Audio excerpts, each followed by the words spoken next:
Hello friends, Mermaid Megan here. It is day 23 of Vlogmas, and today we're going to do 3 easy mermaid-inspired hairstyles that you can wear for swimming, land appearances, or just as your regular human self.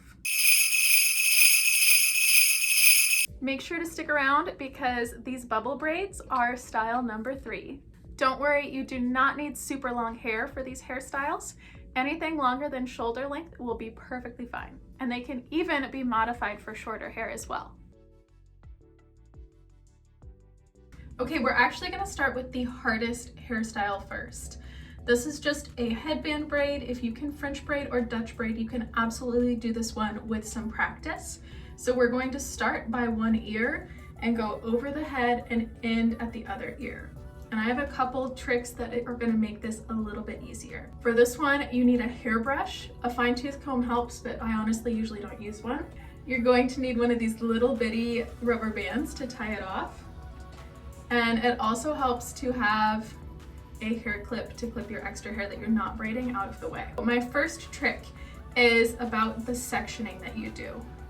When I take my hair for a headband braid, I don't make it symmetrical. I like to start right by the ear. On my first side, I just go right behind it and pick up hair from above the ear. And I like to take some hair from down at the nape of my neck on the other side. This is going to help keep the braid down on this side. It's not going to stick out funny, which isn't so much of a deal if you're only wearing this on land. But if you're trying to swim with this and your braid is coming from right above your ear, it's going to stick out and float kind of funny in the water. And so putting it over here behind your ear is going to help it lay down and flow behind you with the rest of your hair. So we're gonna go ahead and section, and I aim for about 1.5 inches to 2 inches of hair.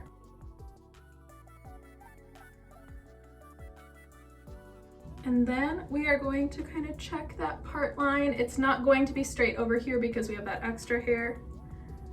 Ooh, and see, I goofed up over here. So we're going to take some more hair and even that out.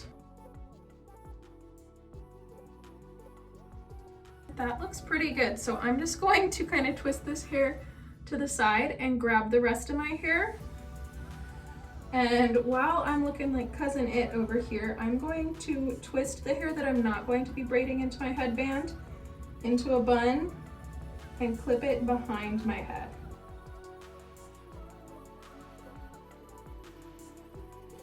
Now that hair is out of the way and I'm not going to have to worry about accidentally grabbing it. This next part is important. I know it seems small, but you need to go ahead and brush out your hair in the direction that your braid is going to go. So since I'm starting over here and going over to this ear, I'm going to brush in that direction. And make sure you don't accidentally pull any of your non-braid hair out of the bun. Now that I've got the world's craziest comb over, we can go ahead and start. I'm going to tilt my head all the way over to the side and take a small section from above this ear. About 1.5 inches square of hair. And we're going to divide that into 3 little bits. And then just start French braiding as normal. Don't overthink it. I know it's like upside down and sideways right now, but it's just a French braid.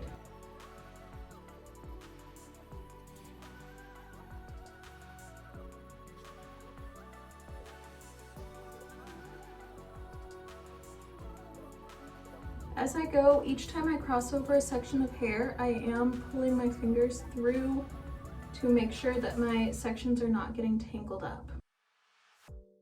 And of course, you can do this with a Dutch braid as well. I just prefer French braids for myself, and I have more practice at them. So if I'm doing anything with a weird orientation like this, I like to do a French braid, so it's a little easier.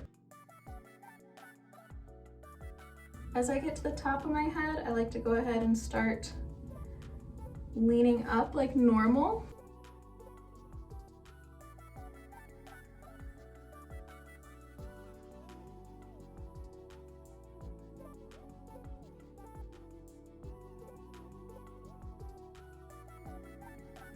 I'm still taking really small sections, even though my braid is getting thicker here. Just because of the way this braid is oriented, you are going to have a thinner braid over on the side where you're starting. but I like to keep the section small even as the braid starts growing because that helps show off the details. And you see this lump here? That's okay. We're gonna pull it out in a little bit and make the whole braid a little puffier and more voluminous.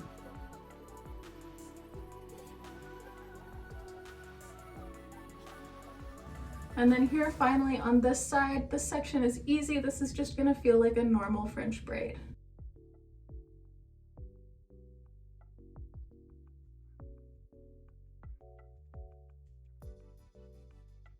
As I get to the bottom of this section, I like to start to pull the braid towards the back so that it smoothly goes with that last little section of hair behind the ear. Otherwise it can kind of push on your ear funny. If it does, it's no big deal. It just sits on your ear a little bit.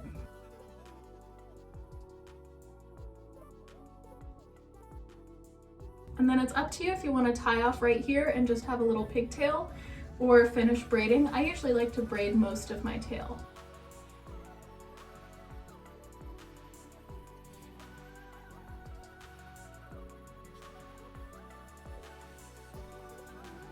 Once I've gotten enough of this tail braided, we're going to tie it off with a very small rubber elastic. Now, if your braid was perfectly smooth or you don't want it to be extra voluminous, you can stop here. But I like to go through and kind of pull on these sections, kind of like you're pancaking a braid, if you've ever done that, and give myself a little extra volume on top.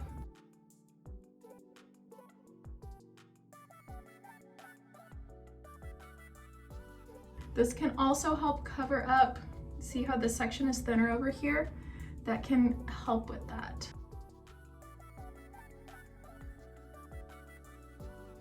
Okay, so there is our first mermaid look. It took me less than 10 minutes real time. If you wanted to add some seashells or beads onto your braid to cover up the hair elastic, you can.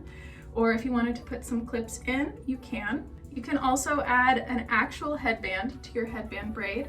Any accessories you want to do, go ahead and try it. This one is a really versatile style and it looks good on a lot of different face shapes. Let's move on to a little bit easier style for number 2. All right, style number 2 was born at my first aquarium gig because I had some shorter face framing bits and bangs and they were just completely in my face every time I dove. And I wanted a hairstyle where my hair was still mostly down, but those shorter bits would really be kept away from my face. So I called this my baby spice braids, but it's just gonna be 2 little French braids taking just this top section of hair. For this style, you're gonna need a hairbrush again. A fine-tooth comb, particularly one with a rat tail, can be really helpful as well, but you don't need it. And then we're going to need 2 of our little bitty rubber elastics. First thing we're going to do is brush through all of our hair and make sure it's detangled.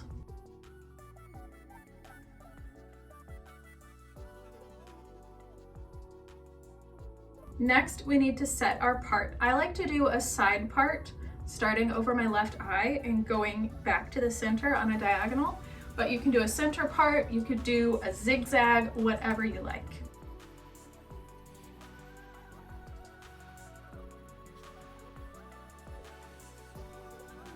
And then we're just gonna braid. I don't even pull my hair out of the way for this one. I just braid, and I like to take from about where my eyebrows are up. But I like to start right here, right next to the part. So we're gonna take a small triangle again, divide it in 3, and just start doing our French braid.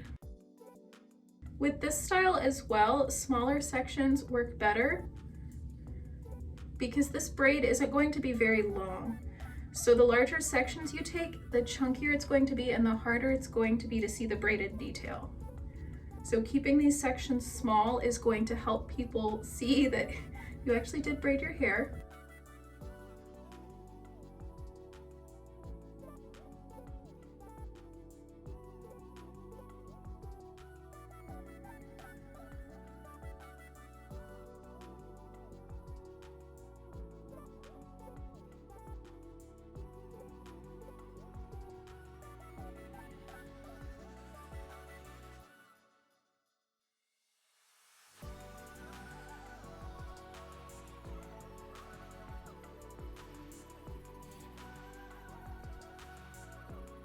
I like to finish this braid off right about the crown of my head, and then I go ahead and start braiding as if I was going to do a tail before tying it off.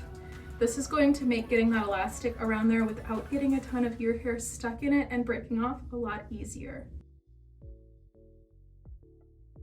After I've braided a little bit of a tail, I will separate all of my braided hair from my hair that's down and tie off the braid.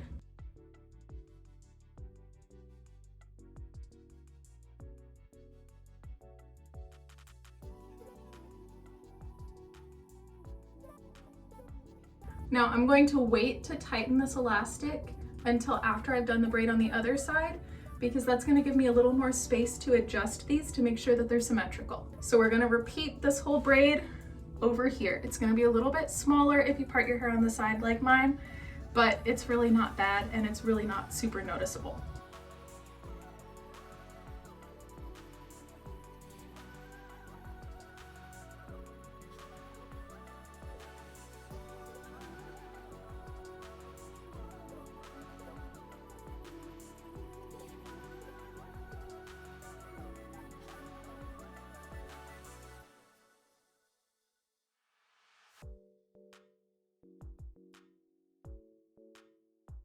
Okay, now that both braids are done, I can tighten them and adjust them just a little bit to make sure that they're even.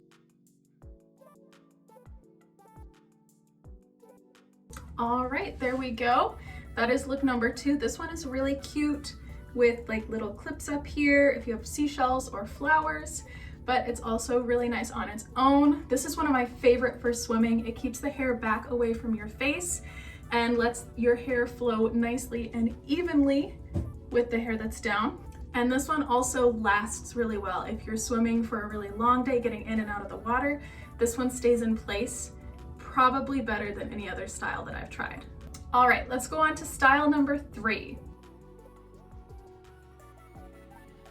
Now this one I like to do as an add-on to our style number 2 braids, but that is totally optional. If you don't know how to French braid or you don't have time or just don't feel like it, you can skip the French braids and do this one on its own. We're gonna do some bubble braid pigtails. For this one, you're going to need 2 hair elastics for your pigtails.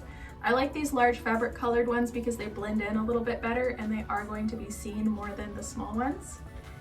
And a whole bunch of little bitty rubber elastics. I like to keep mine in this little Tic Tac container that I upcycled to be a hair supply tin because it does not break like the little tiny boxes they come in. All right, first things first, we're going to make sure our hair is detangled. And then we're going to part our hair going straight back from wherever your part is from the braids, or from wherever you want to put it if you're not doing the braids. But since I went diagonal to the center, I'm just going to go straight back from the center. If you did a full side part, I would recommend cheating a little bit towards the center for the pigtails so that they don't wind up totally uneven. All I'm going to do now is put my hair into 2 pigtails up high from these braids. These are going to be my base so I can make sure that they're even. You can also do this from low pigtails as a single ponytail, but for today, we're gonna do it up high.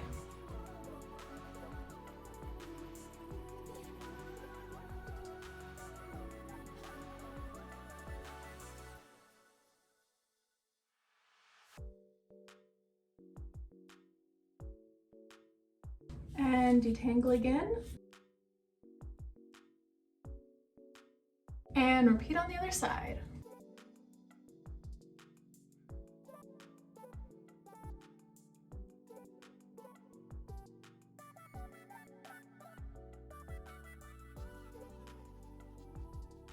It may seem a little extra, but having really detangled hair is going to help this hairstyle look really nice and help you get smooth bubbles.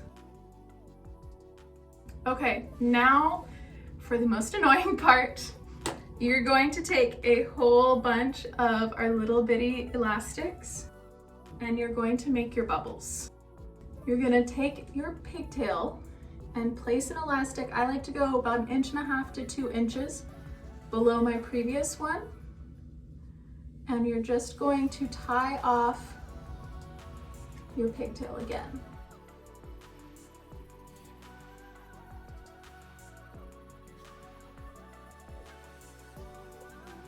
Now, in my experience, it's easiest to go ahead and floof this into a bubble. So you're just going to pick some of the hair on the outside and pull at it just like pancaking a braid to make that section big and poofy like a bubble. And then you're gonna go again about 1.5 inches, 2 inches down.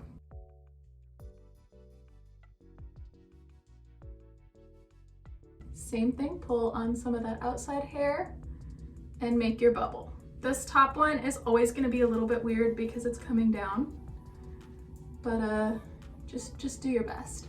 Sometimes you do have to adjust the higher ones as you keep adding more bubbles. Now, the longer your hair is, the more annoying this process is because it's gonna take a lot longer.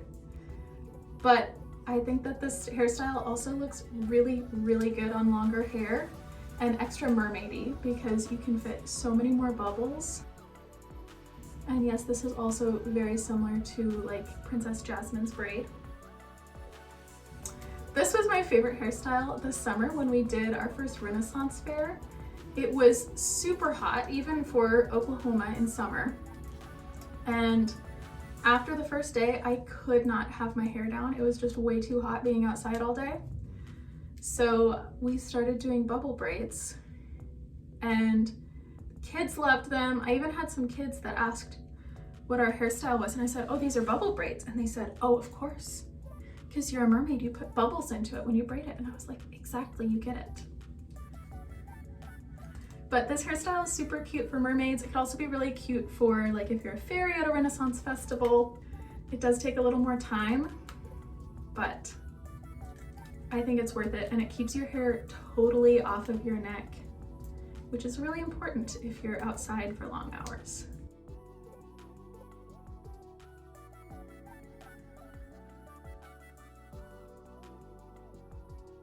I still have a lot of tail left. I think I'll probably do 2 more bubbles. It's up to you how much of a tail you want to leave. I generally like to go with a pretty short tail for bubble braids because I just prefer the look of that. But if you get sick of making bubbles, you can always stop and just have an extra long tail.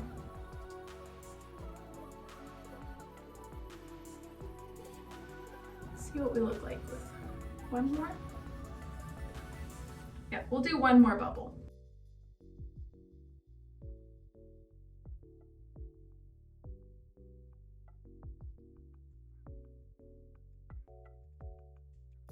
All right, there we go. There is 1 bubble braid, and I'm just going to do this again on the other side.